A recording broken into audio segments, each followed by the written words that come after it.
We have to get out and we have to elect a Republican Congress. We have to do. We're going to make sure the people vote to start making things better. 미국 전역에서 중간선거 투표가 일제히 시작됐습니다. 한반도 정책에도 적지 않은 영향을 줄 것으로 보입니다. 예, 미국의 중간선거. 이게 우리한테는 없는 제도죠. 그래서 제가 설명을 조금만 드리자면요. 임기가 2년인 하원 의원, 이건 우리 지역구 의원 비슷한 겁니다. 이 하원은 전원을 이번에 새로 뽑고요. 상원 의원은 임기가 6년인데 전체 3분의 1씩 임기 시작일을 엇갈려 놨습니다. 그래서 이번에 임기를 다 채운 3분의 1, 35명만이 선거 대상이 됩니다. 그리고 미국은 주마다 주지사들 임기가 좀 달라서요. 임기 다 채운 36개 주가 이번에 선거를 치르는 겁니다. 근데 왜 중간선거라고 하느냐? 트럼프 대통령 임기에 딱 중간에 치러진다 해서 중간 선거인 거죠. 자연히 현직 대통령에 대한 평가가 반영됩니다. 어떤 결과가 나올지. 그 결과는 특히 우리에게 어떤 영향을 미칠지 미국 현지 연결해 보겠습니다. 워싱턴에 계세요. 미주 한인유권자연대 김동석 대표 만나보죠. 김 대표님 안녕하세요. 네, 안녕하십니까. 김동석입니다. 역대 최고 수준의 열기다. 이렇게 지금 보도가 되고 있는데 느끼시기에도 맞습니까?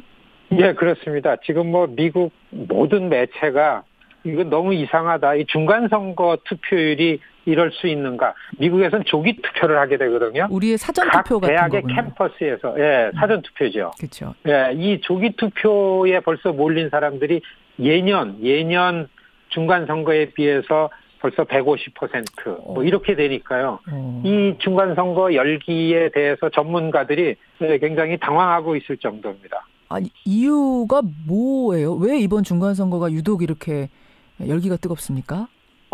트럼프 대통령 2017년 1월에 취임했는데 리더십이 아주 독특하지 않습니까? 독특하죠. 그리고 국내 이슈에 대해서는 대통령이 이래서 되겠는가 이런 여론이 팽배했기 때문에 상식선에서는 중간선거에 현직 대통령을 평가하고 이 트럼프 대통령의 리더십에 대해서 아주 강하게 질타하는 투표율이 아닌가 이게 상식선에서 나오는 논평인데 지금 투표율을 보면은 이게 트럼프 대통령 고정 지지 기반에서 투표율이 굉장히 높을 거란 전망이 나오면서 이게 민주당의 이 투표의 물결이 아니고 공화당의 투표의 물결이 아닌가. 그래서 레드 웨이브가 아닌가라고 이 생각을 하는 이 전문가들이 점점 오후 들어서 많아지고 있습니다. 레드 웨이브다. 공화당 물결일 거다. 이건 트럼프 지지자들이 더 많이 나가고 있다. 아니 그 트럼프 지지자들이 많이 나가면 옹호하는 사람들이 많이 나가면 거기에 반대하는 사람들도 나도 가서 해야겠네 하면서 또 덩달아 나갈 테고 이러면서 투표율이 높아지는 걸까요? 사실 조기 투표가 굉장히 높았다. 젊은 층이 많다는 얘기입니다. 그거는 민주당 우세니까 이게 오히려 트럼프 지지 기반에 자극을 줘가지고서 레드 웨이브로 다 바뀐 거 아니냐 이렇게 보여지는 게 많고서요. 사실은 예상할 수 없는 게 저는 개인적으로도 하가도 2016년 요때랑 똑같은 기분이 그 느낌입니다. 2016년 요때에 힐러리가 90% 이상 힐러리 클린턴이 된다고 봤는데 불과 몇 시간 만에 트럼프가 대통령이 된 겁니다. 그렇죠. 지금 전문가들이 이런 느낌 때문에 뭐라고 자신 있게 얘기를 못하고 있는 그런 순간입니다. 자연스럽게 지금 투표 결과 예측부터 먼저 하게 되는데 원래 역대 중간선거는 현직 대통령 무덤 아니었습니까? 현직 대통령 소속 정당이 모두 졌어요. 심지어 조금 전에 말씀하셨던 그 인기 많던 오바마 때도 오바마의 민주당이 졌어요. 다만 의석수 차이가 작게 졌냐 크게 졌냐 이것만 달랐던 건데 이번에는 그러면 이변이 생길 수도 있습니까? 지금 모든 아주 90% 전망이 하원은 민주당이 갖고 가고 트럼프는 상원을 수성한다. 이게 이제 다 나오는 일반적인 평가인데요. 그렇게 나오는 결과도 트럼프의 대승이라고 할 수 있습니다. 왜냐하면은 하원은 2010년도 오바마가 67석을 빼앗겼습니다. 그러니까 한 50석 이상은 민주당이 확 갖고 와야 되는데 지금 양측이 내보이는 지지율 조사를 보면은 한 24, 5석에서도 자꾸 격차가 좁혀지게 전망이 되고 있습니다. 트럼프의 약진이죠. 그렇군요. 그러면은 트럼프의 공화당이 상원은 수성, 하원은 이기거나 아니면 민주당이 종래 패턴대로 이기더라도 그 차이가 아주 작은 차이가 날 것이다. 이렇게 보시는 거예요.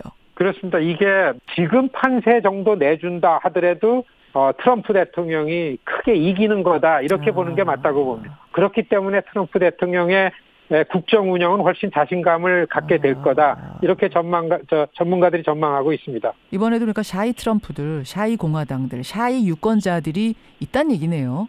많이 나오고 있다. 이렇게 보여집니다. 알겠습니다. 그 이유가 뭘까요? 그러니까 선거를 압도하는 이슈가 뭐였는가를 보면 아마 우리가 이유를 알 수 있을 텐데 압도하는 이슈가 뭡니까? 선거 직전에 지난 주말에 공화당 내부에서 트럼프 쪽과 전통 공화당 지도부와 굉장히 싸움이 있었습니다. 그게 뭐냐 하면은 공화당 지도부에서는 경제 이슈, 일자리, 특히 실업률이 낮아진 것만 갖고 하자 그랬는데 트럼프 쪽에서는 무슨 소리냐 그 얘기하지 말고 이민 관련한 얘기만 하자. 반이민 목소리만 내자. 그거에 열광해서 나오는 절대 다수의 시골에 우리 지지 기반 백인 유권자들이 얼마나 많은 줄 아느냐. 이 내용을 가지고서 공화당 내부에서 굉장히 큰 부딪힘이 있었습니다. 아하. 미국 흐름이 지금 이렇게 돼가고 있다 보는 게 맞다고 봅니다. 그 지금 말씀하신 반이민법. 이게 그러니까 합법적인 이민까지 반대는 아니고 불법 이민자들, 그들을 막자. 불법으로 와서 아이 낳으면 그 아이들에게 우리 미국 시민권 주는데 아니 부모가 불법인데 어떻게 아이가 미국 시민이냐. 이거 안 된다. 법 바꾸겠다. 이게 지금 최근의 트럼프 발언인 거죠. 선거운동에서는 법과의 관계없이 자기에 주목하는 지지 기반한테 어떻게 시원한 얘기를 해주는가가 트럼프의 이 생각인데요. 트럼프가 반이민 이야기를 하고 아메리카 퍼스트 얘기를 하고 또 인종적 편견을 갖고 있는 사람들한테 이 백인 우월주의에 맞는 얘기들을 많이 할수록 자기의 지지 기반은 아주 결속이 잘 되고 확산된다라는 거에 대해서 확신을 갖고 있고요. 그리고 지난 열흘 전에 터진 커다란 두 사건이 그 정적들에게 소포 배달된 거와 그다음에 유태인 교회에 인종주의가 가가지고서 11명을 총으로 쏴 죽인 사건, 너무나 선거 직전에 큰 사건인데 이것이 상대당 민주당 표를 크게 자극했다라는 것보다는 공화당 지지 기반을 결속한 걸로 결과가 나타나기 때문에 이 트럼프의 선거 방식은 훨씬 더 그 방식대로 갈 거다 이렇게 보여집니다. 지난번 대선하고 비슷하네요. 반이민법으로 모으는 것도 그렇고 뭐 샤이 트럼프들이 또 투표장으로 가는 것도 비슷하고. 자, 그러면 이 결과가 향후 미국 정치에 또 우리 한반도에 미칠 영향은 어떨까? 어떻게 예상하세요? 트럼프 대통령의 초점은 재집권하는 데에 있다고 보는 게 맞습니다. 이번 중간선거를 통해서 공화당의 실질적인 오너십을 획득해서 2년 후에 나는 대통령 한 번 더 하겠다.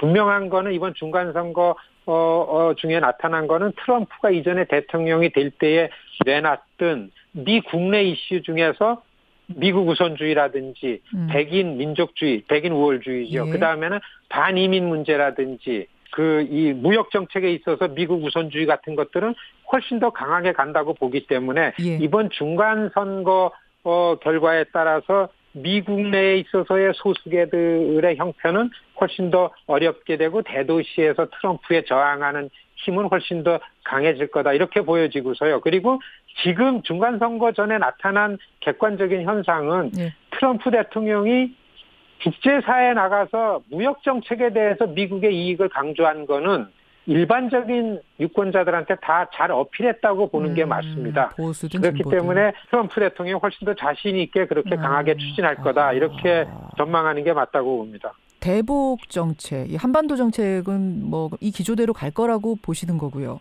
그렇습니다. 지금 이 미국과 북한 관계 변화에 사실 상대당인 민주당의 의원들도 자신들이 얘기하던 평화의 방법이기 때문에 그 방향에 대해서는 이견이 없을 거라고 보는데 다만 하원의 다수당이 되는 민주당이 트럼프 대통령이 독단하는 거에 있어서는 아주 세세하게 묻고 따지면서 그래서 미국의 대북 정책에 있어서는 속도는 훨씬 더 완만해질 거다 이렇게 보여집니다. 예, 알겠습니다. 이제 투표가 완전히 종료되려면은 우리 시각으로 한 오후 1시쯤 돼야지 종료가 되죠. 다 주마다 조금씩 다르니까 시차가 있어서.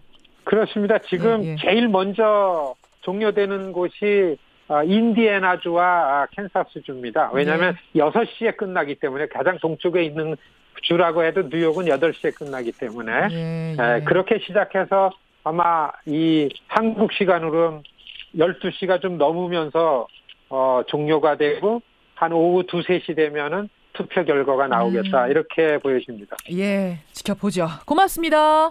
네, 안녕히 계십시오. 예, 미주 한인유권자연대 김동석 대표였습니다.